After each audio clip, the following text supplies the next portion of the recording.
લો સાહેબ. હા ચાલો રેડી, એ મોન લીધું મેં, વિશ્વાસ અને બધું. પણ હવે છે ને આ બોકડી પાછી ઓફ નથી જાય ને એની પેલા બોકડી વેચીને મારો હપ્તો ભરી દો તમે. સાહેબ હાલી જ દેવાની આપણે, તમારા પૈસા ખોટા નહીં, તમને હાલી જ દેવાના. પણ આ તો કેવું અંધારું પડે ને તો હા. હું હાલું ને હા. તો ફળિયાના જોવે ને ફળિયાના કે ખબર, ઓ બોકડા વેચીને હપ્તા ભરે, ઓ પાડા વેચીને હપ્તા ભરે, પાડ્યા વેચીને હપ્તા ભરે. તમે એવું થાય કોઈ એમ. પાડી પાડા વેચી, તમે તો બોકડી વેચીને હપ્તા ભરો. અરે અને નહીં લો- હોય તો ગમે તે કરે, કેમ તમારી બોકડી તમે વેચો? લોકોને મોડે તાળા નહીં દેવા તો જાય હું એમ. બેહું કે પછી આવું? ના ના, તમે હમણાં નીકળો એમ. હા, મારે બીજું કલેક્શન કરવાનું છે, હા. એ પતાઈને આવું, નહીં તો બીજા વાર બોકડા ઓપસી જાય. બધી બાજુથી હોકવી લાવો, પછી હું છેલ્લે મારું આલું તમને. રોકાવાનું નહીં કહેવાય, કલેક્શન કહેવાય.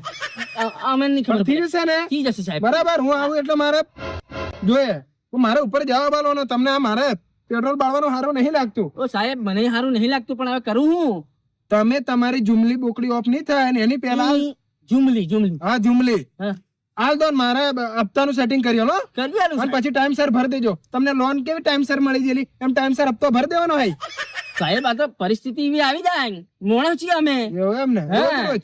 સારું, તમે વાતો છોડો ને પતાવો.